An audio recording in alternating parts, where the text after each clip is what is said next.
l'écoute de son message. Parce que chaque message que Dieu nous donne a une signification et a un objectif. Que Dieu nous amène à entrer dans la sphère de la volonté de Dieu. Nous prions. Éternel Tout-Puissant, toi qui connais tout,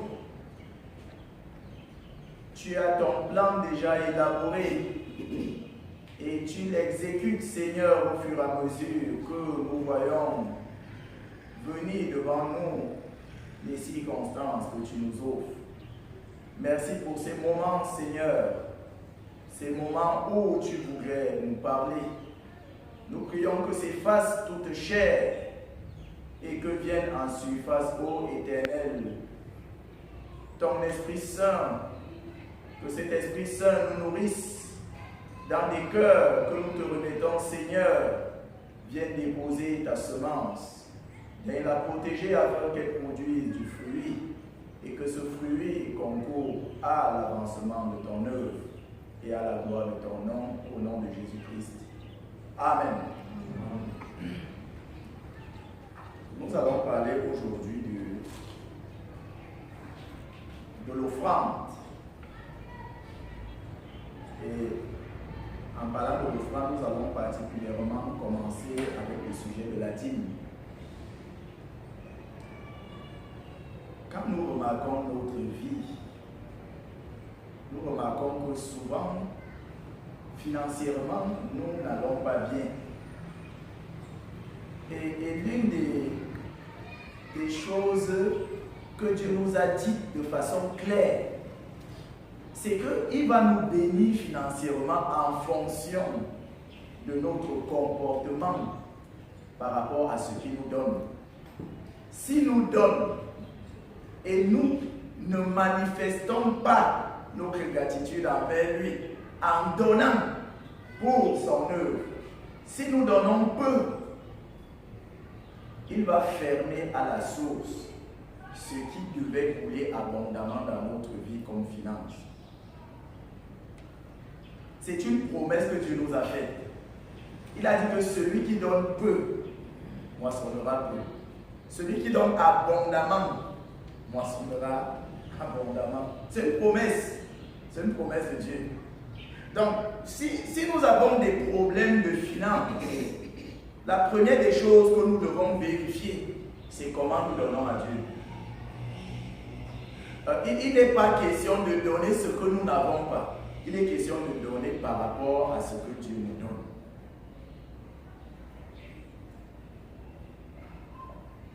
Un autre point, c'est de nous interroger au-delà même des finances. Parce que Dieu dit que nous semons et nous allons recevoir ce que nous avons semé. Souvent, nous n'avons pas d'argent parce que nous sémons ce qui est mauvais et nous recevons ce qui est mauvais. Si nous sommes des gens méchants et que notre vie soit une vie caractérisée par la méchanceté, nous allons récolter la méchanceté en retour. Ça veut dire que nous pouvons, à cause de notre méchanceté, voir certaines portes de notre vie fermées. Par exemple, la porte du travail peut nous être fermée. À cause de quoi? Mais à cause de notre vie de malhonnêteté. Nous pouvons être des gens malhonnêtes. Et ceux que Dieu a prévu qu'ils nous bénissent dans le domaine du travail, ils sont au courant que nous sommes malhonnêtes. Ils ne vont donc pas nous confier ce que Dieu a prévu qu'ils nous confient. Et à cause de notre malhonnêteté, une porte de travail nous sera fermée. Et la conséquence, c'est quoi? Nous n'aurons pas l'argent. Donc vous voyez, c'est à des volets. Nous pouvons mal donner ce que nous possédons. Nous pouvons ne même pas donner à cause de notre vie dont les portes se sont fermées.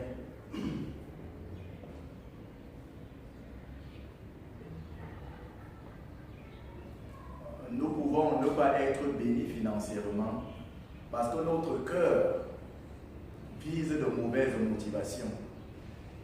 Souvent, nous voulons l'argent pour nous concurrencer avec les autres.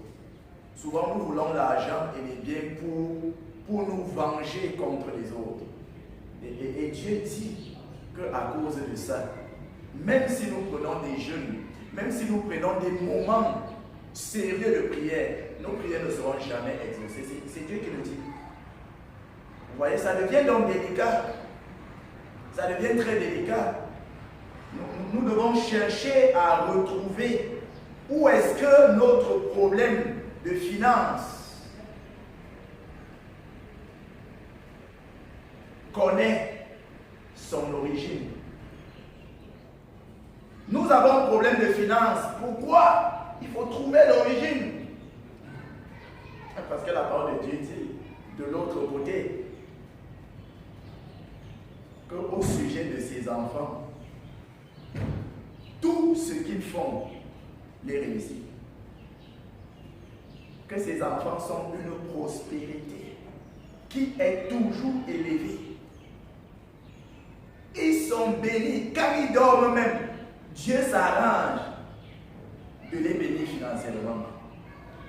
Qu'il ne s'agit pas de ceux qui se lèvent tôt. Ce ne sont pas eux qui seront nécessairement financièrement élevés. Et que ces enfants, il va se rassurer que toi, le méchant, tu réunis. Et quand tu réunis, il appelle son enfant pour récolter ce que toi, le méchant, tu as réuni. Qu'y a-t-il aujourd'hui que les enfants de Dieu connaissent une si grande pauvreté financière? Ils doivent aussi avoir un problème. C'est vrai que Dieu a dit que nous serons persécutés. C'est vrai que Dieu a dit que nous connaîtrons des moments difficiles. Mais n'oublions pas à côté de ça que Dieu a dit quelque chose. Qu'il va aussi nous délivrer. Si je prie pendant 1 an, 2 ans, 5 ans, 20 ans, 30 ans, ma situation ne change pas, il y a un problème. C'est que Dieu n'est pas en train de me délivrer. Si je prie du début jusqu'à la vieillesse, jusqu'à ma mort, rien ne change, ça dit qu'il y a un problème.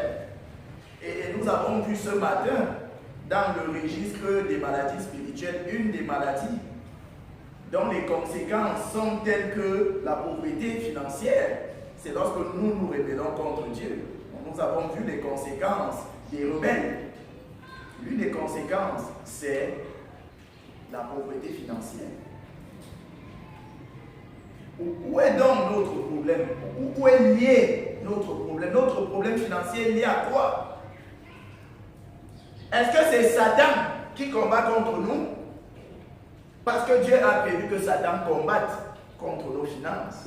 C'est vrai. Ou alors, c'est nous-mêmes qui sommes devenus l'incarnation de Satan et qui combattons contre nos finances. Où est le problème? Donc, si nous considérons ça pour être l'introduction de l'étude biblique,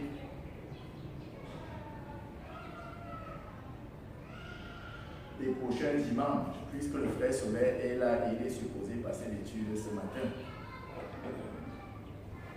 nous pouvons nous arrêter là pour que nous commencions à méditer sur nos finances. Le problème financier de cette assemblée, le problème financier individuellement des membres de cette assemblée.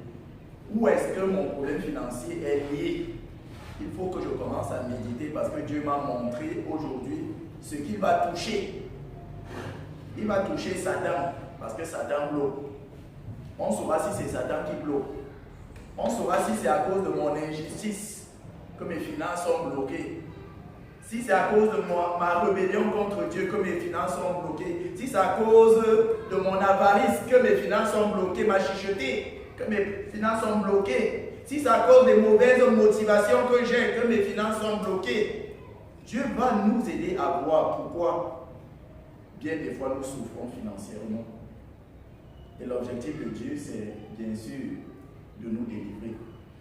Pardon. Allons méditer sur le problème financier de l'Assemblée et le problème financier individuel de chacun de nous. Et nous reviendrons par la grâce de Dieu pour écouter Dieu nous entretenir au sujet de ce thème. Nous invitons le frère Solaire pour l'étude de ce matin.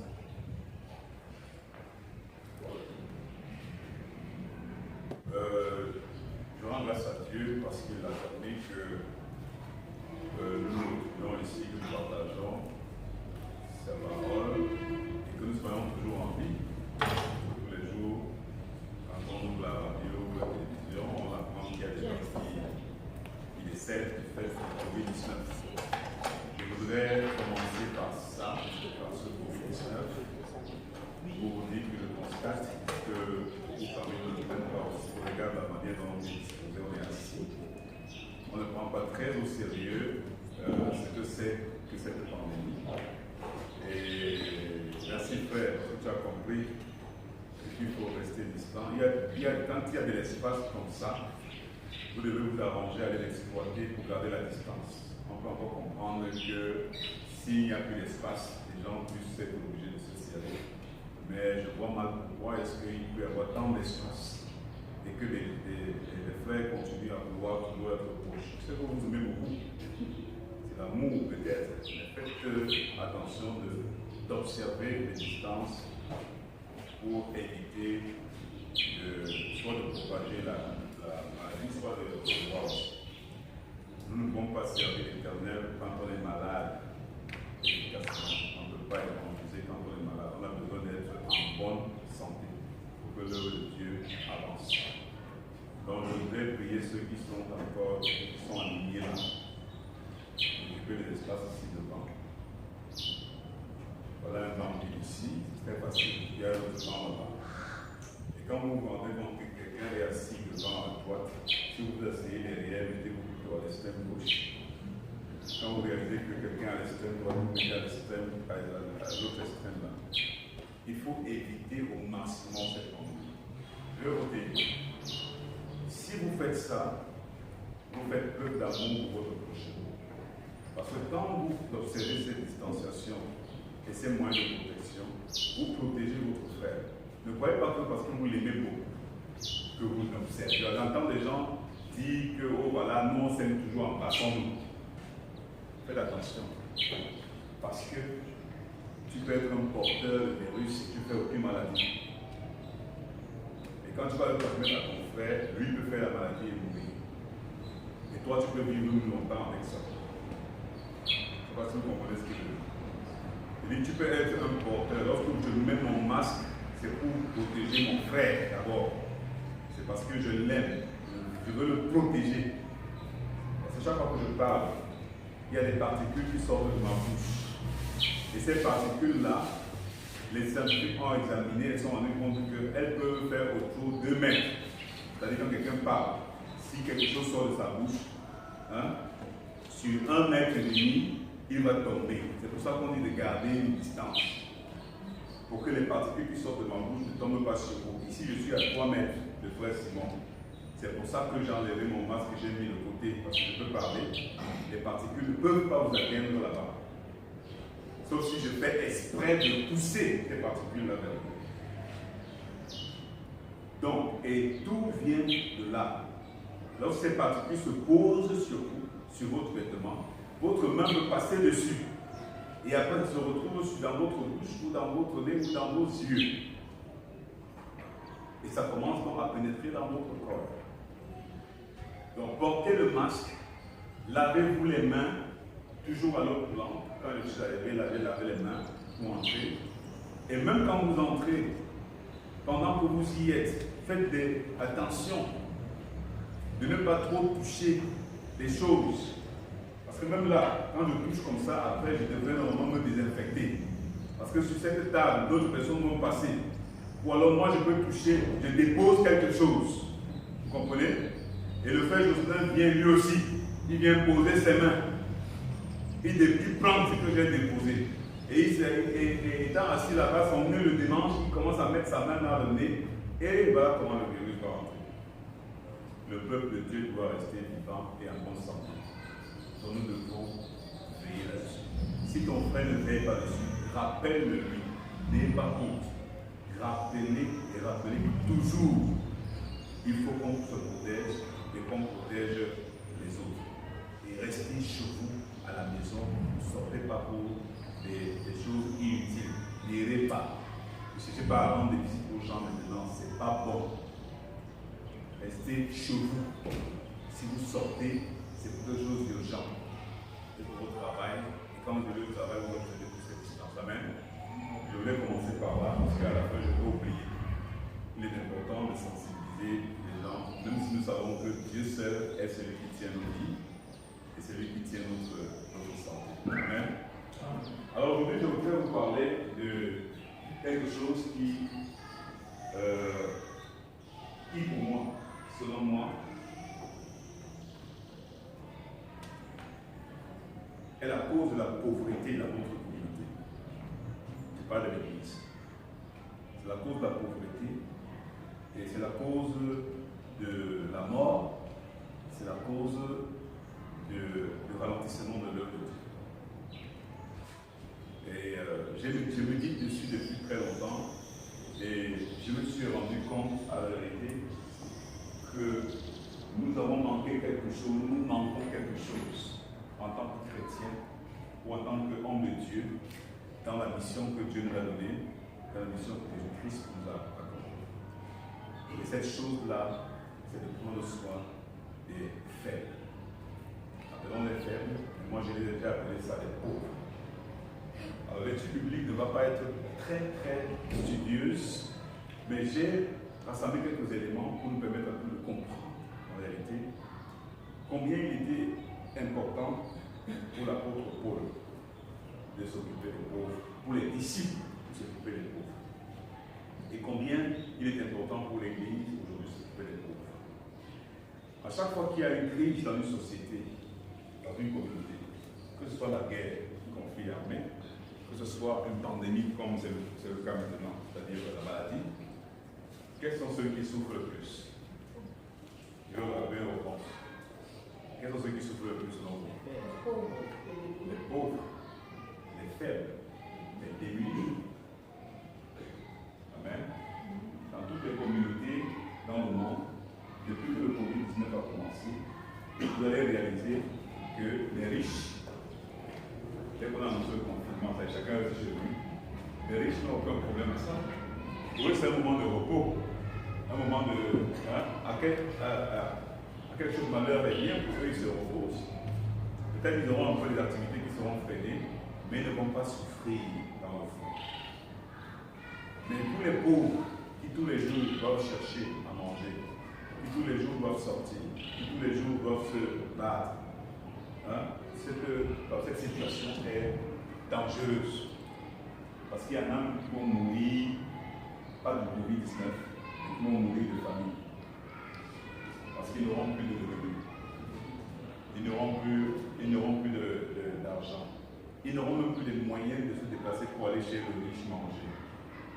Parce que même pour se déplacer, pour aller chez le riche, même demander, il faut déjà se déplacer, il faut déjà au moins avoir le place.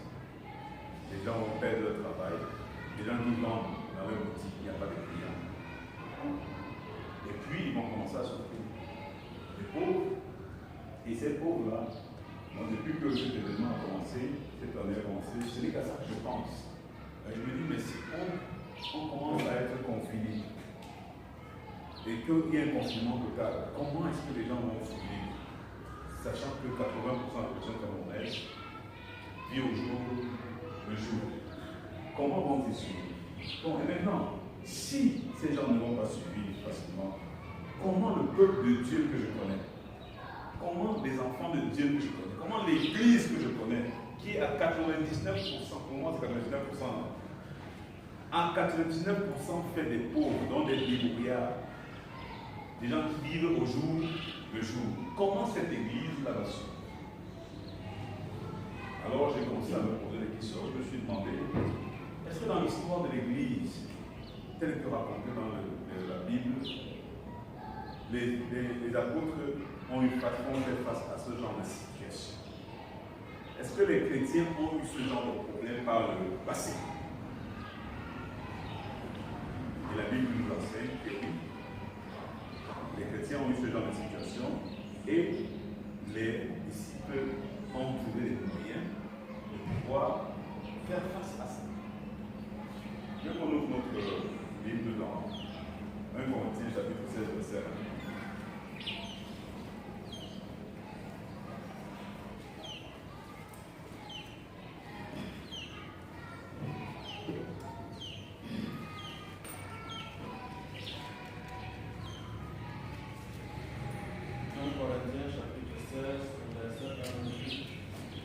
Pour ce qui concerne la collecte en faveur des saints, agissez vous aussi comme je l'ai ordonné aux églises de la Galatie. Continue. Que chacun de vous, premier jour de la semaine, mette à part chez lui ce qu'il pourra selon sa prospérité, afin qu'on n'attende pas mon arrivée pour recueillir les dons. Verset 3. Et quand je serai venu, j'en ferai avec des lettres pour porter vos libéralités à Jérusalem, les personnes que vous aurez approuvées. C'est bon.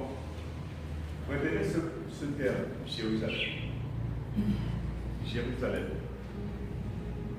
L'apôtre Paul ici a organisé une collecte des dons. Et il a donné les modalités pour cette collecte des dons. Et à la fin de son propos, au verset 3, il nous donne la destination de ces dons.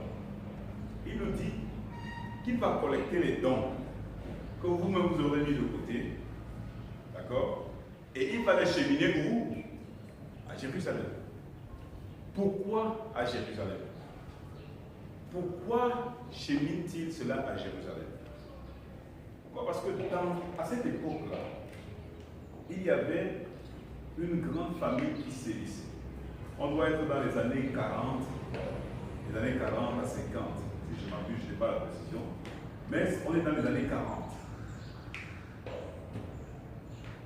Les chrétiens vivent à Jérusalem comme les non-chrétiens, comme ceux qui ne croient pas en Dieu. Même jusqu'au niveau de Rome, l'empire, tout l'empire romain est frappé par cette famine-là. Un peu comme nous sommes tous frappés ici par le Covid-19, ou alors comme la zone anglophone était frappée par la guerre de sécession, où les gens souffrent. Les gens souffrent de cette guerre. À Jérusalem, il y avait des frères. Parmi ces frères, il y avait Pierre, il y avait Céphas, quelques apôtres qui travaillaient là-bas. Jérusalem connaissait cette crise de famille. Et donc, l'église à Jérusalem aussi connaissait cette crise de famille. Et vous allez vous rendre compte que l'apôtre Paul est saisi par cette information parce qu'il s'est rendu là-bas, à Jérusalem, pour rencontrer les apôtres. Lors d'un de ses séjours à Jérusalem, pour rencontrer Pierre et Céphas, il a réalisé ce que les chrétiens vivaient là-bas. Ils ne partaient pas là-bas pour ça, pour continuer pour une famille. Ils ne partaient pas pour une question d'évangile, pour s'accorder avec les apôtres sur l'évangile. Mais arrivé là-bas, il a trouvé la situation. C'est de son retour de Jérusalem. Un peu comme quelqu'un peut aller au sud-ouest, et du retour du sud-ouest,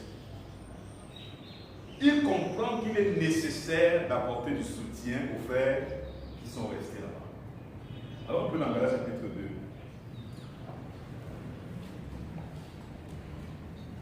Galates chapitre 2, verset 10. Commencez au verset 9, s'il vous plaît.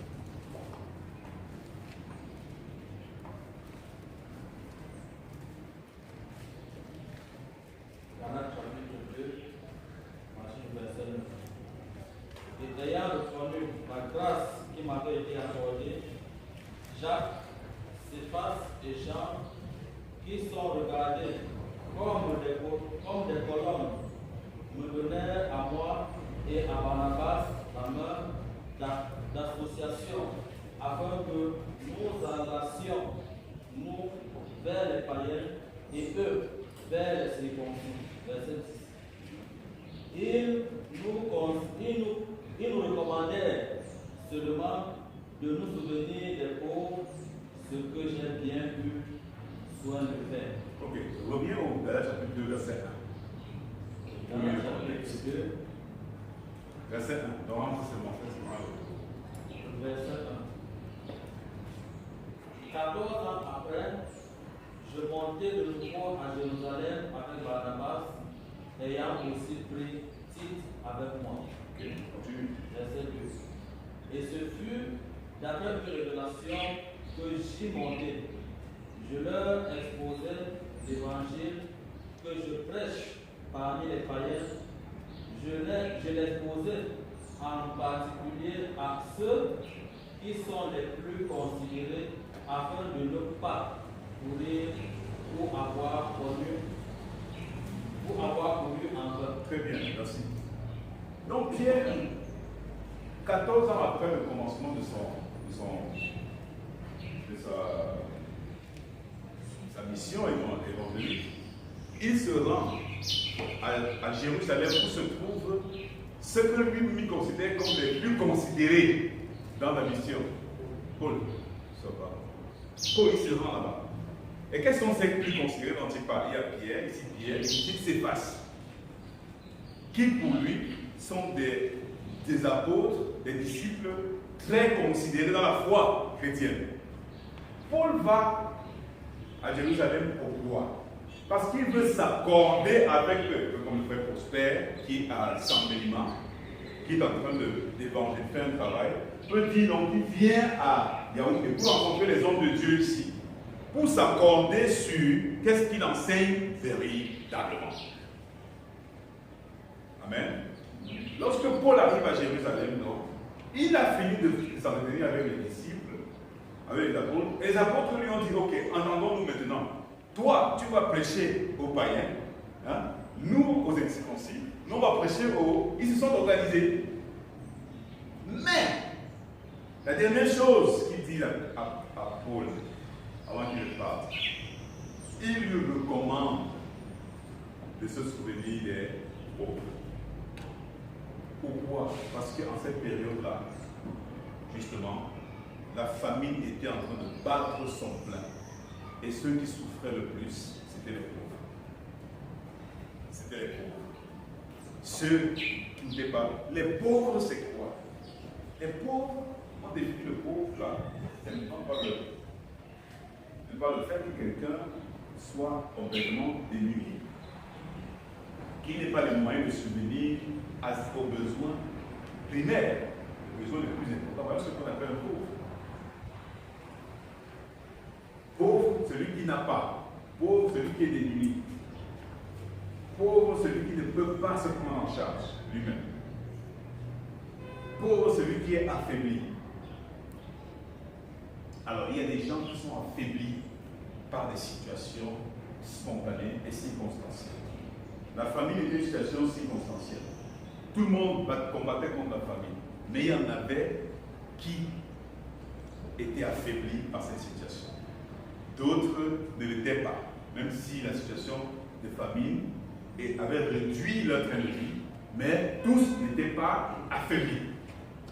C'est comme aujourd'hui, dans l'église du Seigneur, partout dans le monde, en commençant par notre petite assemblée ici, il y en a qui vont être plus affaiblis par la crise qui est en train de sévir. Il y en a qui vont être moins affaiblis. Si cette crise continue, il y en a qui vont tomber malades. Si cette crise continue, il y en a qui peuvent mourir, pas de la crise, mais des conséquences de la crise qui est la famine. Il y en a qui vont s'appauvrir, il y en a qui vont perdre leur travail. Peut-être qu'il y en a qui ont déjà perdu, je ne sais pas. Il y en a qui vont perdre leurs activités. Il y en a qui ne pourront plus vendre leurs marchandises. Il y a des commerçants ici. Ces gens-là, Pierre et Céphas les considéraient comme des pauvres. Alors il disait à Pierre, à Paul, quand tu vas rentrer là, nous te recommandons seulement, la seule recommandation que nous te donnons, souviens-toi des pauvres. Souviens-toi des pauvres. Et je vais m'arrêter là un instant pour vous dire que lorsque Pierre dit cela à Paul, Pierre ne crée pas quelque chose de nouveau. Depuis le commencement de l'Église, les pauvres ont toujours été au centre de la préoccupation des apôtres. Amen. Les pauvres ont toujours été au centre de la préoccupation des apôtres. Les plus faibles. Parce qu'à la vérité, dans une communauté, ceux qui font traîner l'avancée des œuvres, ce sont les faibles. Ceux qui vont faire traîner l'avancée des œuvres, c'est les faibles.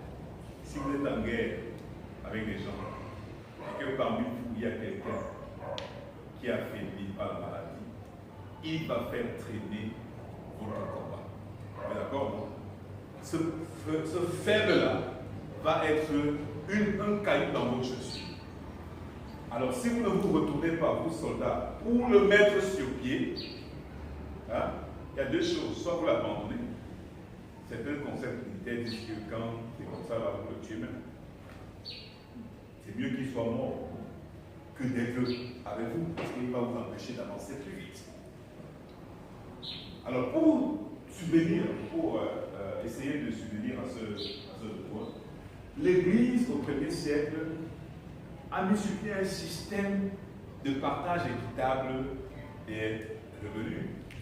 Vous vous souvenez, dans le chapitre 2, on peut lire ça rapidement au verset 40, 44.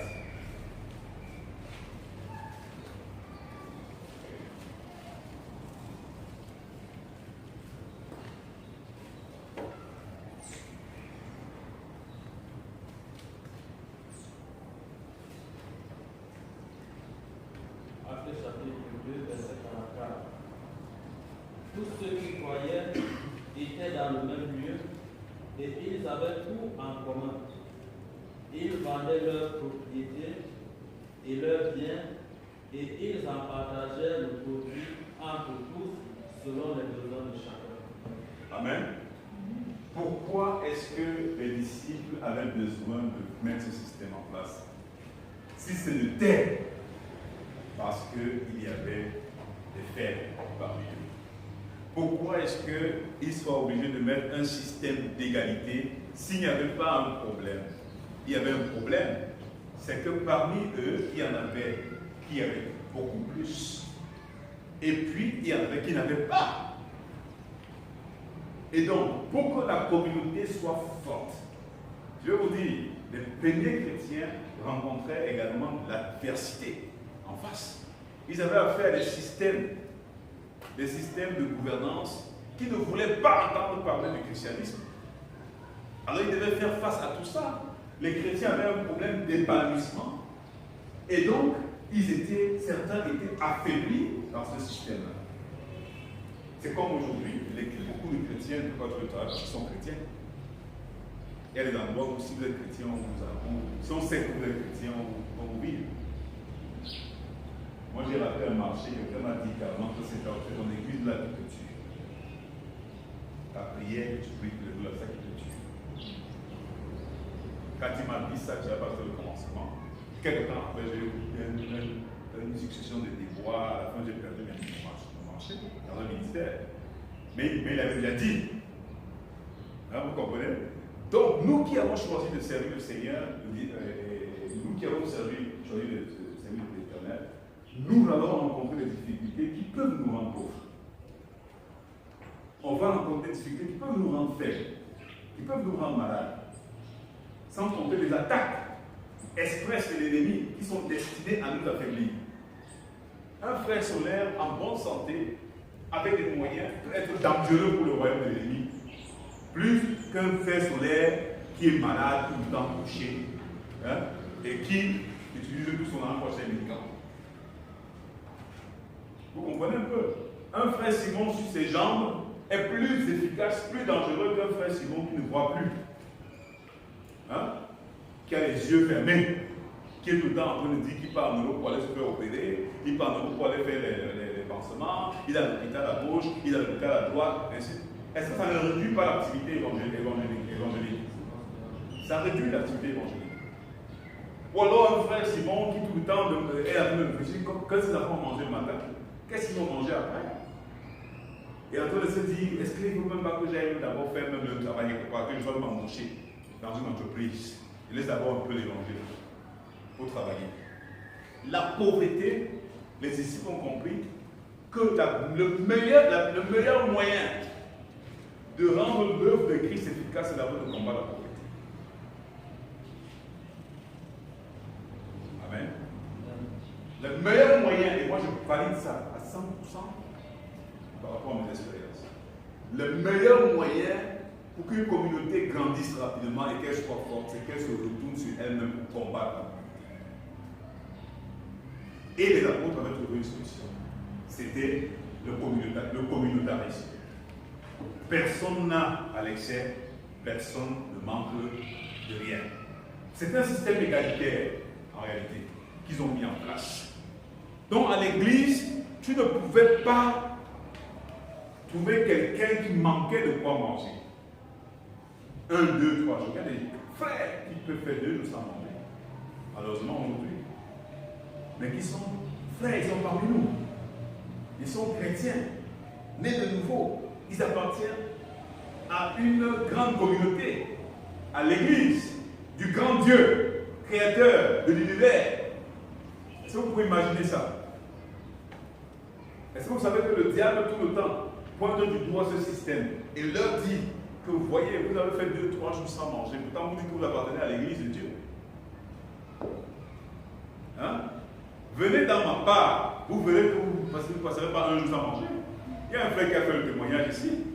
Venez dans mon système et vous verrez comment vous allez non seulement bien manger, mais vos frères vont manger, vous allez avoir beaucoup de bien et vous serez bien.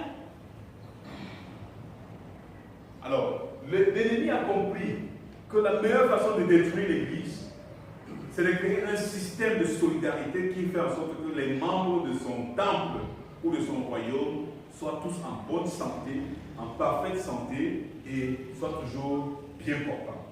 Donc, aient toujours de quoi manger. C'est pour ça que quand vous voyez les gens qui sont dans les sectes, ils sont frais. Première chose, frais, ils sentent bon. Leurs frigos sont toujours pleins. Moi, quand j'en ai à la maison de quelqu'un, je vois le frigo plein, tout plein. Moi, j'avais posé une question avant de me dire après que c'est pas ça.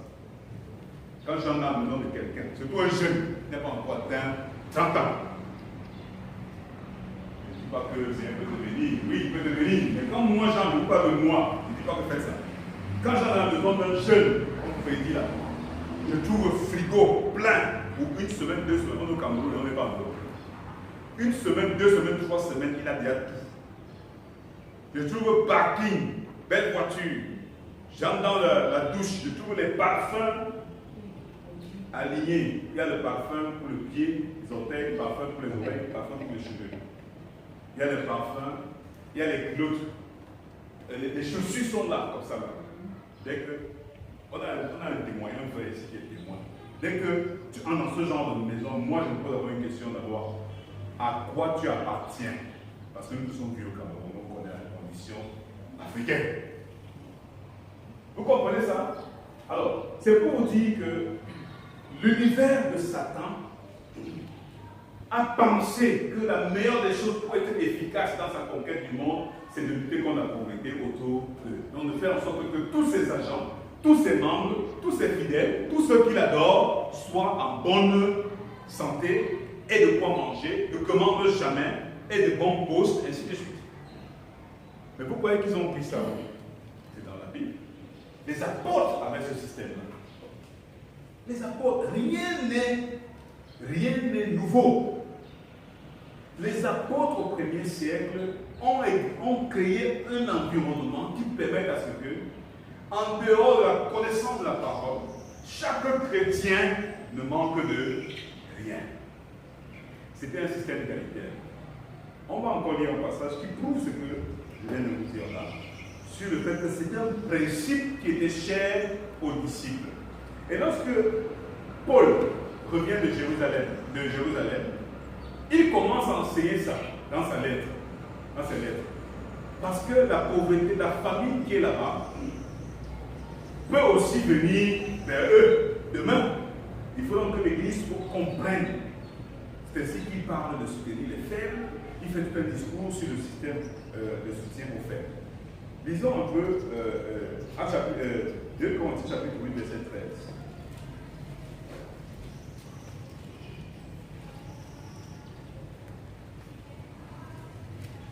13 et 14.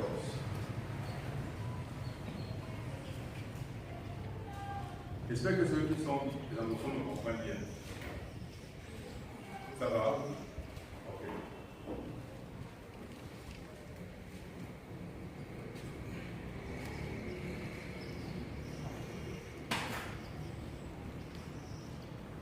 Oui. 2 Corinthiens chapitre 8, 13 et 14. 13 et 14. Car il s'agit. Lisez tous s'il vous plaît. Car il s'agit non pas de vous exposer à la détresse pour soulager les autres, mais de suivre une règle d'égalité dans la circonstance présente. Votre superflu pourvoira à leurs besoins. Bien, avec d'abord, frère, on lit d'abord.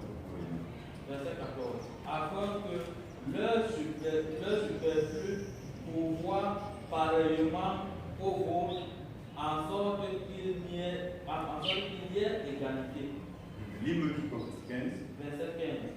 Selon qu'il est écrit, celui qui avait ramassé beaucoup n'avait rien de chaud, et celui qui avait ramassé peu n'en manquait pas. Amen. Alors, ce qu'il a cité là, c'est dans l'Ancien Testament, c'est dans Exode. Quand il dit selon qu'il est écrit, il convoque une parole qui est connue, qui est bien connue des Juifs. Que celui qui a amassé plus n'en avait pas trop, et celui qui n'avait rien amassé en avait. C'est-à-dire de l'équilibre. Il n'en manquait pas, l'équilibre. Alors, Paul parle ici de la règle d'égalité. Est-ce que vous pouvez, s'il vous plaît, répéter après moi, règle d'égalité? Règle d'égalité. Parce que c'est un mot-clé pour moi. Il faut que vous compreniez très bien ça. La règle d'égalité. Je vais vous dire, dans le système de gouvernance, pour vous dire que nous, chrétiens, on a inspiré le monde et le monde réussit à faire des choses à notre place. Toutes les nations que vous voyez là, comment ils font pour régler les défaillances? Comment ils font pour régler les inégalités? Il y a un système qui est mis en place pour régler les inégalités que vous connaissez tous et que vous faites tous les jours, mais vous ne savez pas. Ça s'appelle la taxe et les impôts. Vous comprenez? Alors, en Europe, dans certains pays, ceux qui ont plus de moyens payent plus de taxes. C'est-à-dire qu'on leur coupe. La taxe, c'est quoi? On te coupe. L'État t'oblige à prélever dans tes biens qui t'appartiennent une partie, un pourcentage de tes biens pour mettre dans des caisses. Les taxes sont des caisses collectives, donc des caisses de la nation. Amen. Et c'est avec cette taxe que l'on va construire les hôpitaux, là où il n'y en a pas. Ce que le pauvre n'aurait jamais pu faire. Le pauvre n'aurait jamais pu avoir de l'hôpital.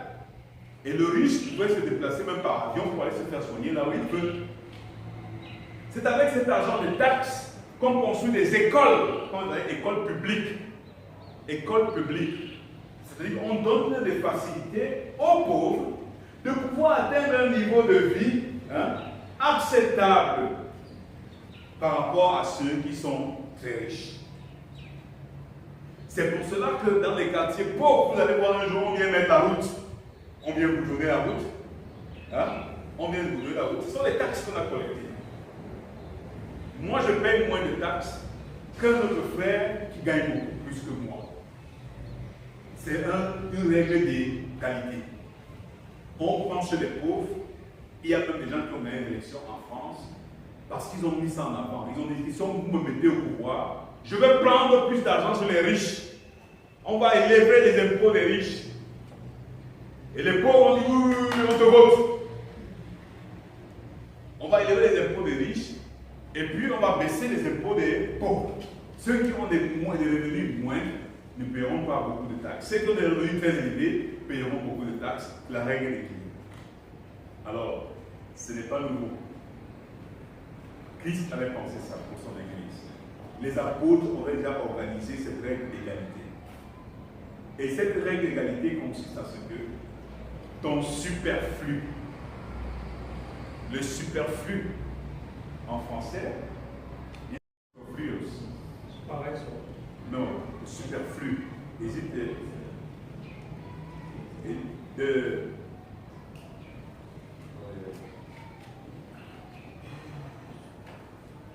le superflu, c'est. Read that passage. Maybe there's an answer in the passage in English. Someone can read it, please. Just read it. Galates chapitre 2. Yes. Galatians chapter. No, 2 Corinthians chapter 8, verse 13. I need that word in English to make sure that we are understanding what we're saying. Chapter 8, verse 18. Yes. Why do not men that others should be ease and you burden? Huh? Ease or burden? I'm not hearing very well. Is it, are you on that passage? Chapter 8, verse 18. Verse 18 now. 2, chapter 8, verse 13. Chapter 2. 2 Corinthians. Yeah. 2 Corinthians chapter 8. Yes. Verse 18. Yes. My version mention of, for I do not mean that others should be ease. Yes. And less. Yes, we. And you burden. Yes, continue. 14. But by any equality and equality, that now, at this time, your abundance may supply their lack. Okay, let's say it's abundance. Yeah. Okay? The abundance. But in French, it's much more specified because in French, abundance is the whole of everything that you have. But the superflu, c'est ce qui vient s'ajouter à ce dont tu as besoin. That's the meaning. Abundance.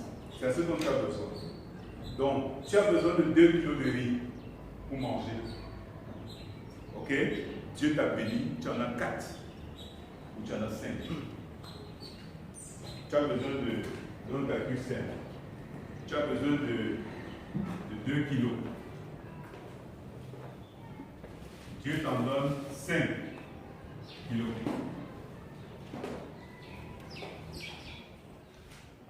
Le superflu, c'est combien ici?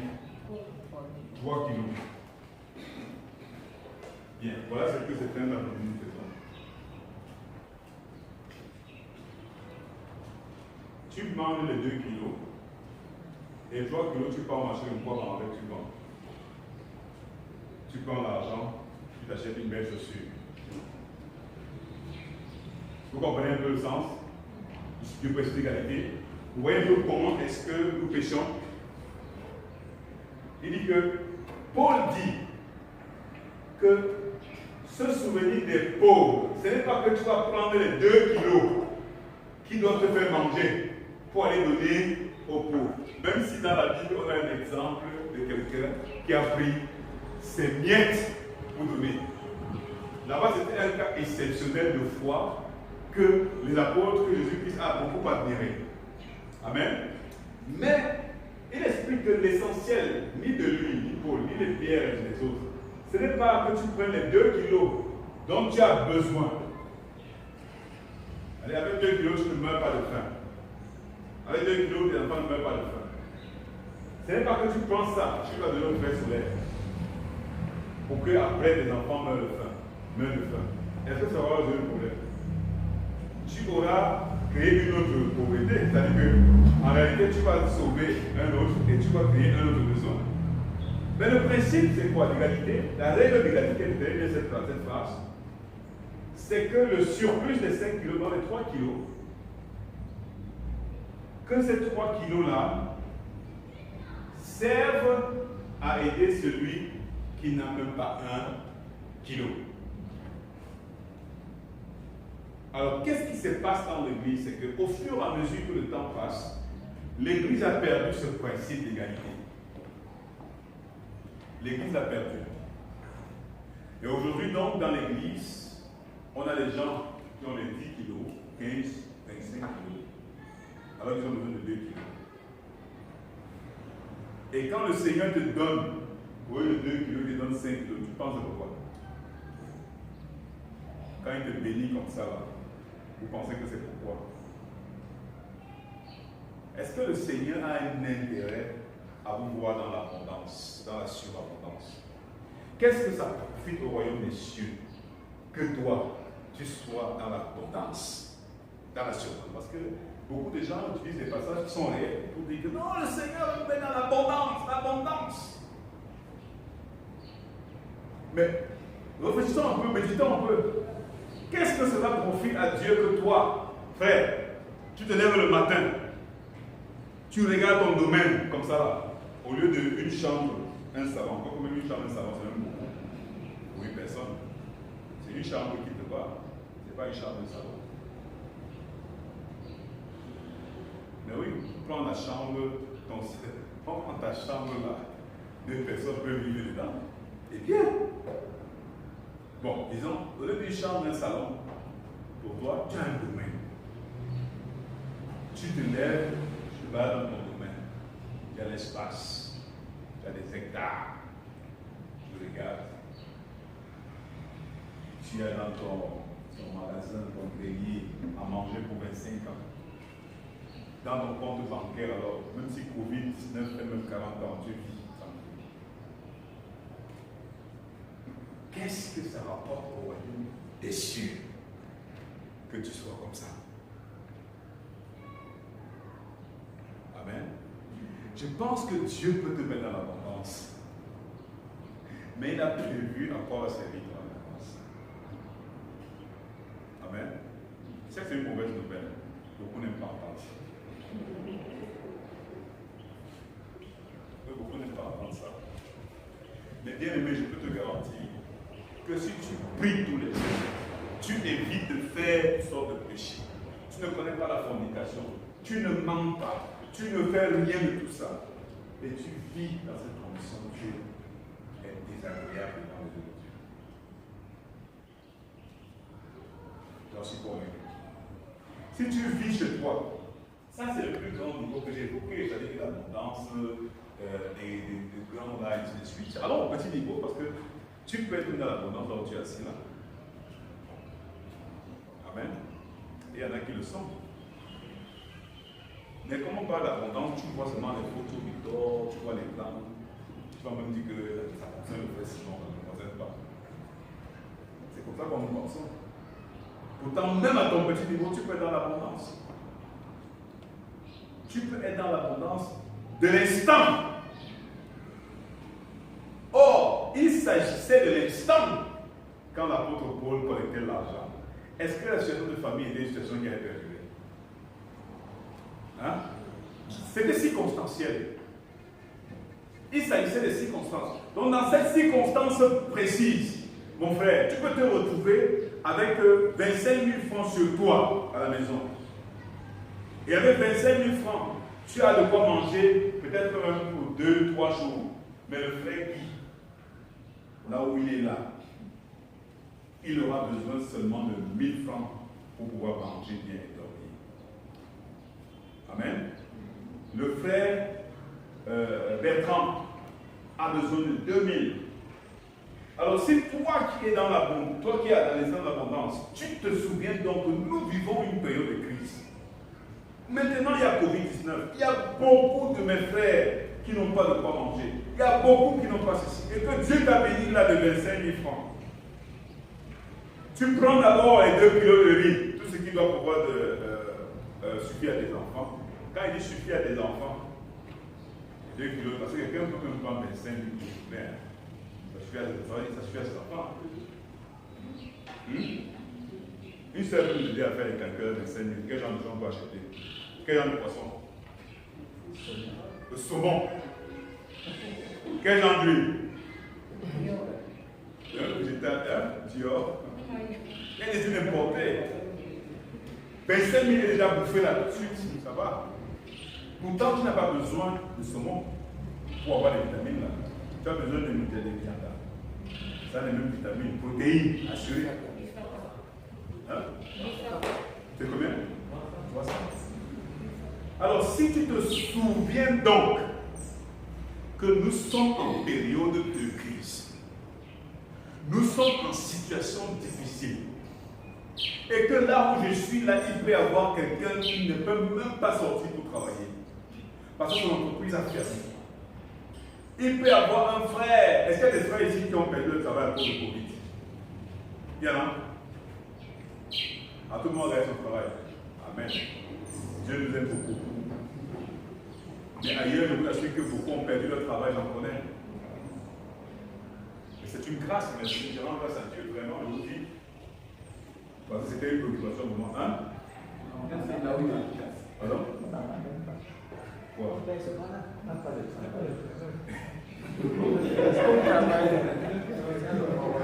On va tester alors on va aller à la piste.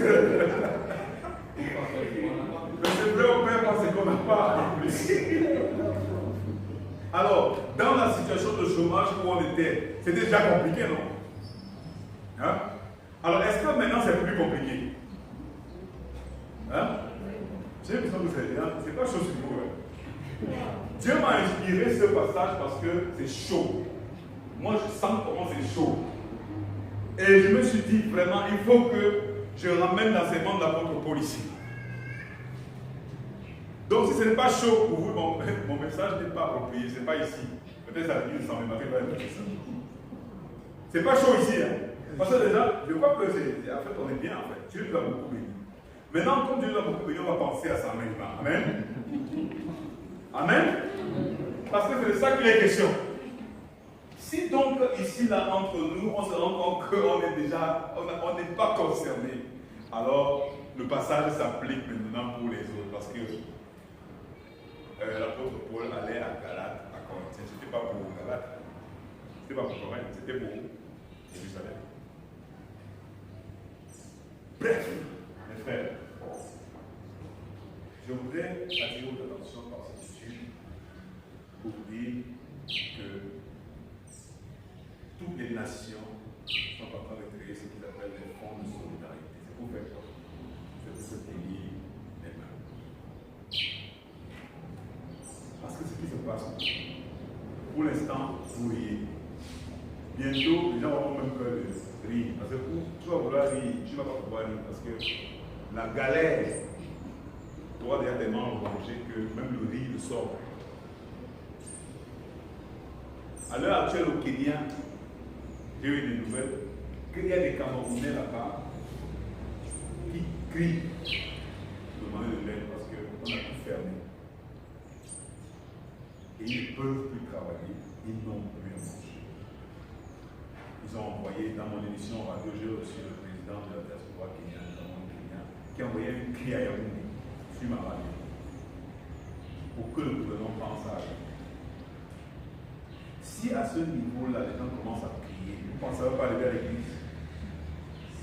Donc je voudrais, ce message, cette étude biblique, c'est pour que nous comprenions que si nous manquons de nous organiser, comme l'apôtre Paul s'est organisé, comme les apôtres l'ont fait, alors nous risquons de passer à côté de notre combat. L'Église ira au ciel. Toi et moi, nous irons au ciel quand Dieu reviendra, bien sûr. Mais avant que Dieu ne revienne, si nous nous amusons, nous pouvons mourir pour lui. Vous comprenez ce que je dis? On ira au ciel, même si on meurt. Amen. Mais je vous dis que si on ne s'organise pas comme les apôtres étaient organisés, on va d'abord mourir physiquement avant le temps. on va perdre nos frères physiquement avant le temps. Il faut s'organiser. Il faut penser aux pauvres. Il faut se souvenir des pauvres. Toi, chacun individuellement doit se souvenir des pauvres. J'ai même failli dire que chacun cible son pauvre. Entre guillemets, ce n'est pas une insulte. J'espère que vous me comprenez très bien. Hein? Que chacun cible son pauvre. Frère Freddy, tu cibles ton pauvre. C'est-à-dire quelqu'un qui est moins que toi. Hein? Donc tu sais qu'il n'a pas les mêmes facilités que toi. Et tu te dis, je penserai à lui. Chaque fois que je mangerai un beignet, je penserai à mon pauvre. Et je l'appellerai pour dire comment tu vas. Eh bien, je t'apporte un beignet. Voilà le type de solidarité qu'on peut faire. Nous ne sommes pas obligés de faire les collectes.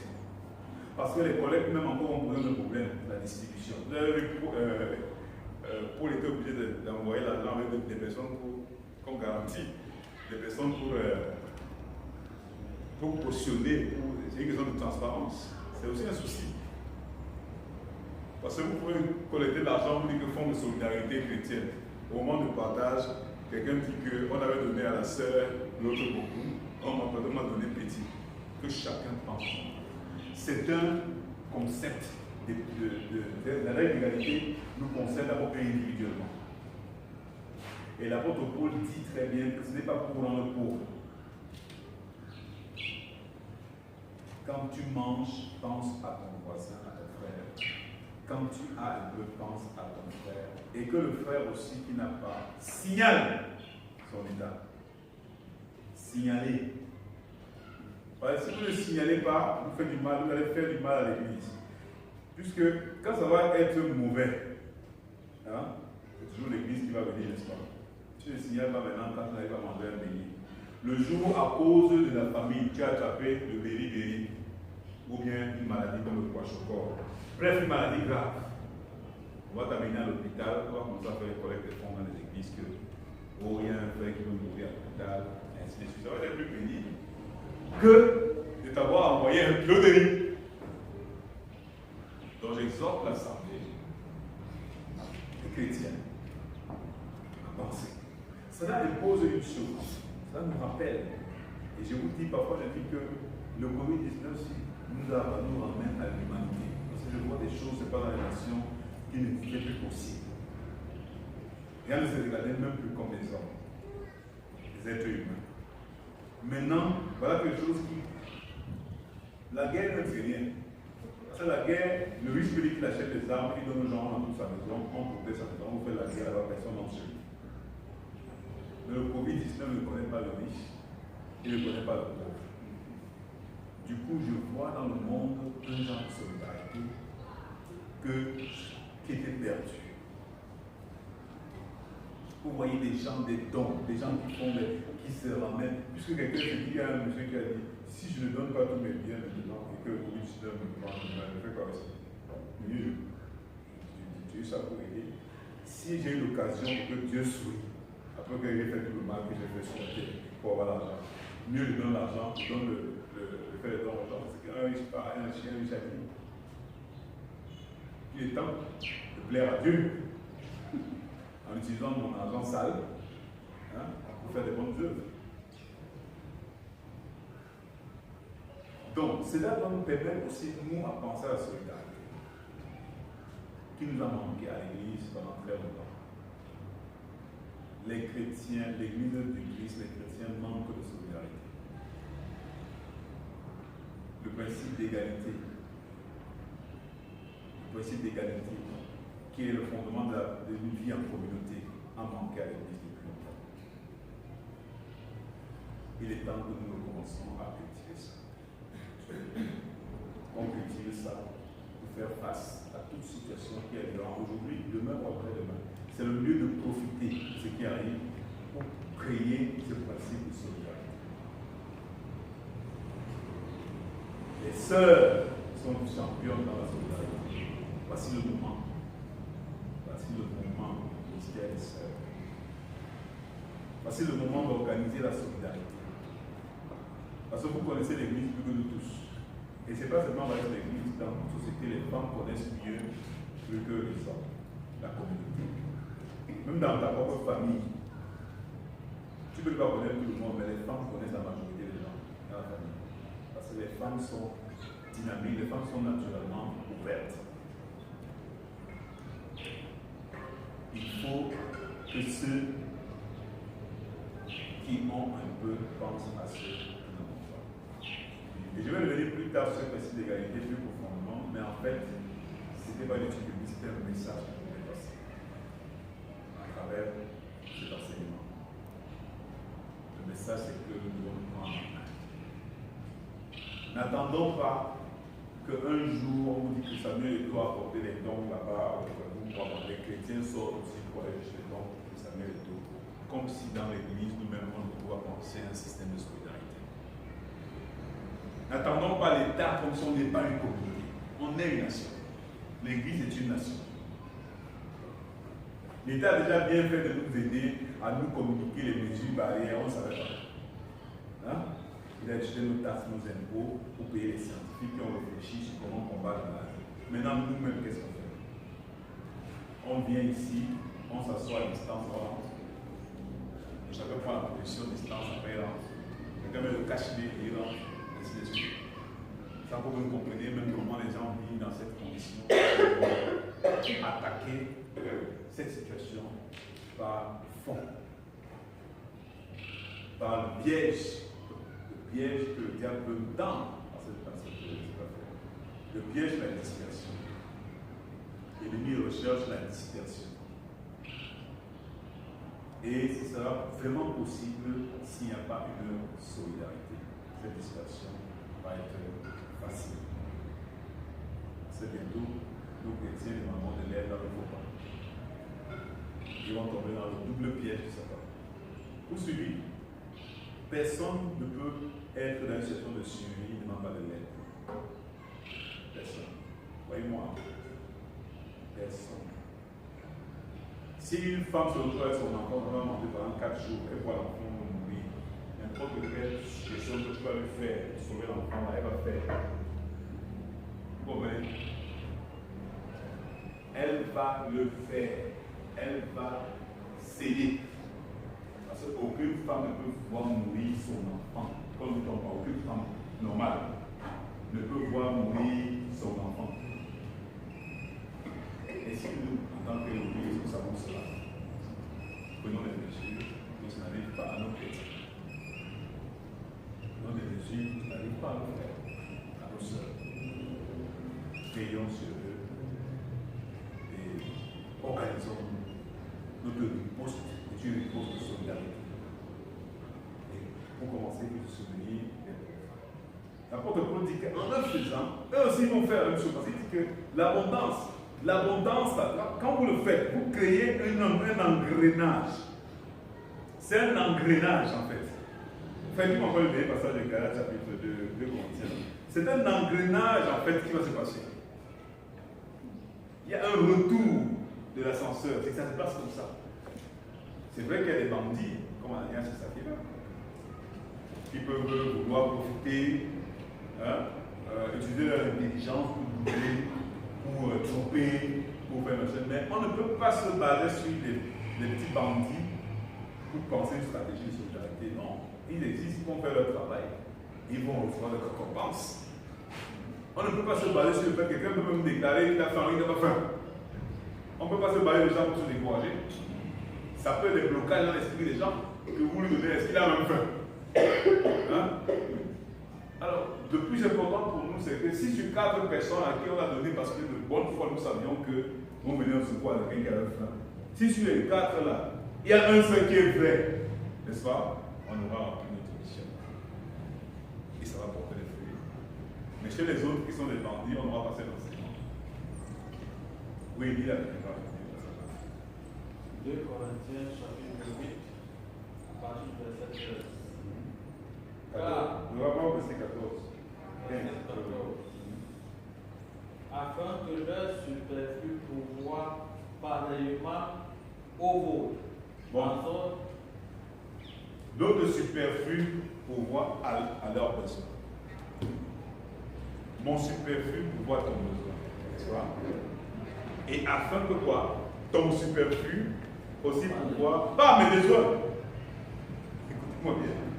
Pas à mes besoins, mais aux besoins d'une autre personne. Vous voyez, ce n'est pas la tontine, hein? Ce n'est pas que je donne, tu me donnes. C'est comme ça que l'apôtre Paul explique ça. Parce que vous savez, quand quelqu'un donne, tu ne donnes pas. Il va dire que tous les jours, c'est moi qui donne. Tu ne me donnes jamais. Il dit que voici A, je ne suis pas très bon en dessin, voici A, voici B, voici 3. C. Voilà, écoutez. Il dit que tu as 5 kilos. Tu as pris 3 kilos. Tu as partagé. Tu as pris 1 kilo. Tu as donné à celui-ci. 1 kilo. D'accord? Tu as donné à 1 kilo. C'est celui-ci qui a 1 kilo. Son besoin. Bon, attends, on dit que. Donc il a 1 kilo. Tu l'as donné. Je ne peux pas lui demander que combien tu veux avant de donner. Tu as eu un superflu, tu as appelé un frère, tu as dit bon voilà, frère, moi tu appelles encore. Frère, un Roméo. Tu as dit frère Roméo, viens s'il te plaît. J'ai 32 kilos de riz. Frère Roméo qui vit seul a besoin d'1 kilo seulement, n'est-ce pas? A besoin d'1 kilo. Il lui reste combien? Son superflu c'est combien? Maintenant il prend les 1 kilo, il donne aussi à B. L'apôtre Paul dit que nous donnons afin que son superflu serve aussi à donner à l'autre. Amen. Maintenant, celui-ci qui a reçu 1 kilo, il a peut-être besoin de 0,5. Il appelle peut-être le moment où ça arrive même. Il est avec le frère Freddy. Il a mangé depuis hier. Il ne peut pas les 1 kilo là ensemble, tous ils partagent ça là. Voilà la chaîne en fait. Voilà comment ça se passe. Ce n'est pas que quand le frère va avoir 1 kilo de plus, il va encore revenir le donateur pour dire que moi je te donne encore, parce que tu m'avais d'abord donné, je pense à toi. C'est comme ça, chacun pense à perpétrer l'action. Pour qu'à la fin, tout le monde se retrouve béni. Que le Seigneur bénisse cette étude. Au nom de Jésus-Christ. S'il y a une question ou une contribution, je serai ravi.